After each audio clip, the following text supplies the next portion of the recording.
Selamat malam begini, apa kabar nih Ki? Selamat malam Wi, sehat, baik. Ya sibuk-sibuk lah, nih kabar baik. Kebetulan kita baru sempat podcastnya malam ini. Karena selama ini kan kita syuting keluar kota sambil ritual, sambil usaha bisnis juga. Malam ini kita mau bahas tema pelet lagi Ki. Oke. Menarik nih. Apa definisi pelet menurut pemahaman Ki Geni selama ini Ki? Jadi definisi pelet itu sendiri adalah ilmu goib yang dipakai seseorang untuk memikat hati dan pikiran seseorang, targetnya gitu. Agar si target ini selalu mengingat dan selalu terbayang wajah si pemelet ataupun peminta pelet ini. Biasanya kalau pelet itu harus ada sejarahnya, suka dulu, kenal dulu, atau pernah punya hubungan dulu, atau gimana Ki? Jadi kalau pelet itu sendiri sih macam-macam Wi. Ada yang orang itu misalkan dia pernah pacaran ataupun pernah menikah terus meminta pelet. Nah itu biasanya disebut banyak orang ilmu pelet putar giling.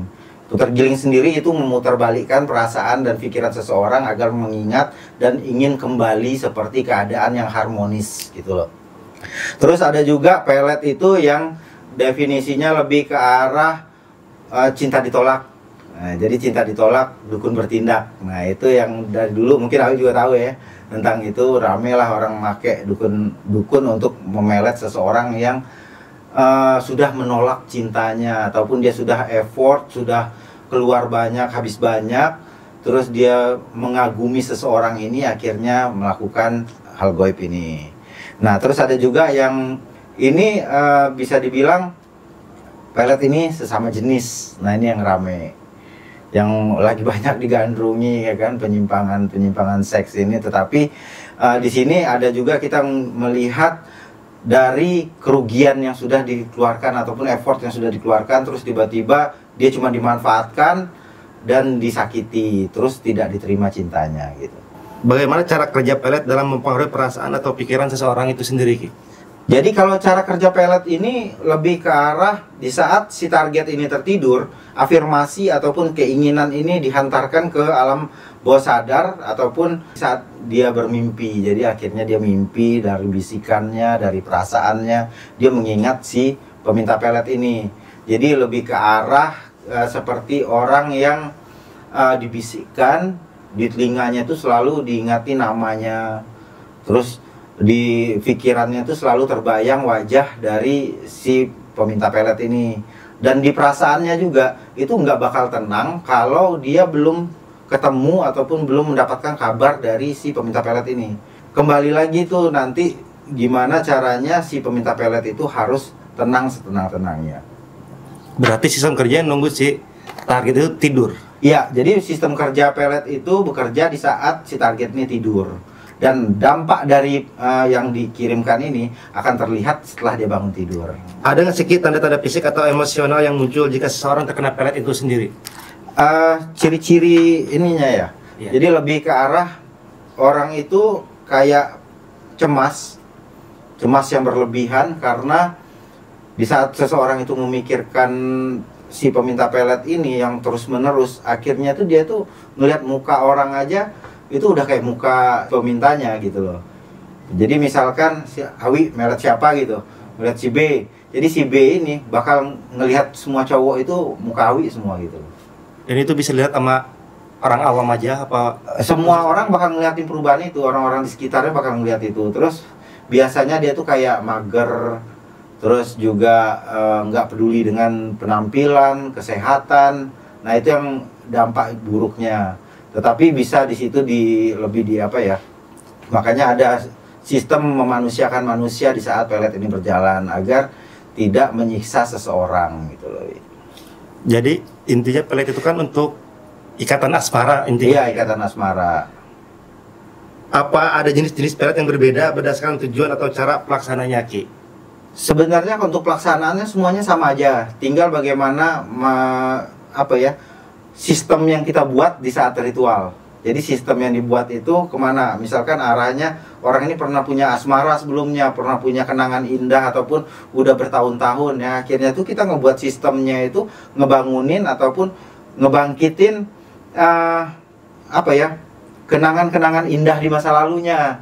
Nah kalau misalkan belum, itu akan kita bisikkan sesuai dengan, makanya harus kirim foto yang banyak itu agar jelas. Apalagi si peminta ini kalau bisa video call ataupun datang di saat konsultasi, karena di saat itu saya juga sebagai si pengerjanya ini harus tahu dulu nih mukanya apa yang harus diantarkan ke ini, dengan nama yang jelas, dengan tanggal lahir ataupun nama BIN-nya, ayah kandung. Itu lebih berpengaruh besar sih dalam pengantaran sosok yang ini yang akan ditanamkan di pikiran dan di perasaannya. Apalagi cerita dengan saat konsultasi kan harus menceritakan lebih luas, lebih terbuka tentang kronologinya seperti apa. Akhirnya kita bisa mendapatkan membuat sistem yang lebih apa ya, lebih akurat gitu loh. Jadi kayak ini programming. Mereka itu ngebuat coding-coding yang akhirnya coding ini dipindahkan ke sini, yang akhirnya udah terbentuk sebuah sistem yang itu akan seperti tayangan film di dalam pikirannya dan perasaannya. Selain foto, nama, dan BIN itu ada lagi syaratnya. Syarat pendukungnya yang lebih mempercepat ataupun memperkuat itu seperti rambut atau kukunya atau air liurnya. Itu kan ada DNA yang hidup yang kita tidak akan tertukar bahwa ini target. Tapi itu bisa disusul ataupun misalkan belum dapat nih, udah terpisah lama ataupun nggak ada komunikasi lagi.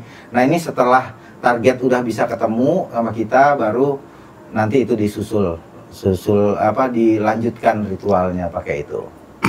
Ada batasan dari etikanya nggak Ki? Kalau pasien yang mau menggunakan jasa pelet itu ada batasnya nggak menurut Ki?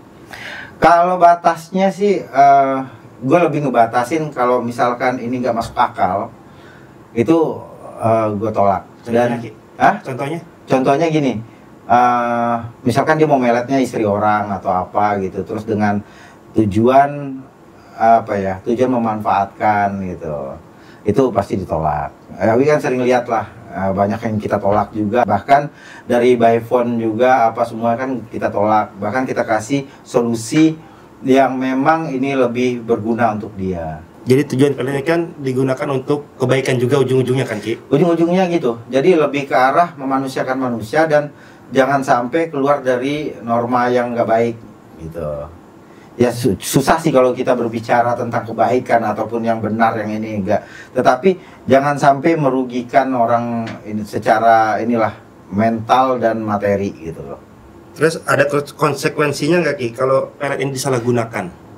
Bisa, karena bakal bisa ngerugiin mental seseorang dan keberlangsungan kedepannya bagi si target.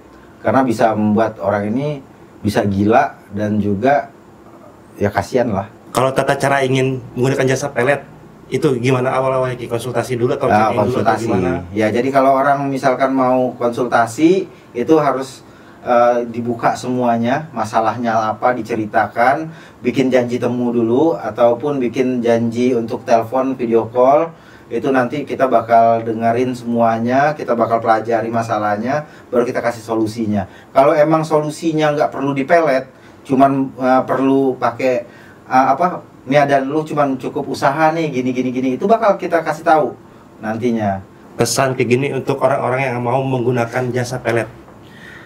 Nah, jadi untuk menggunakan jasa pelet, pastikan dulu praktisinya mumpuni atau enggak, terus sudah terpercaya atau enggak. Kedua, lebih kesiapannya untuk kedepannya. Jangan sampai kita memelet orang hanya untuk sementara ataupun hanya untuk kepuasan nafsu belaka lah gitu. Jadi lebih dipikirkan lagi, jangan sampai menyakitkan karena itu bisa merugikan secara mental. Ketiga, pastiin dulu nih ini benar-benar cocok nggak gitu. Kalau ini hanya sekedar untuk kayak sekedar fantasinya ataupun nafsunya, mending jangan deh, karena ini bakal mengikat terus-menerus dan permanen. Jangan memperbudak seseorang yang sudah terkena pelet.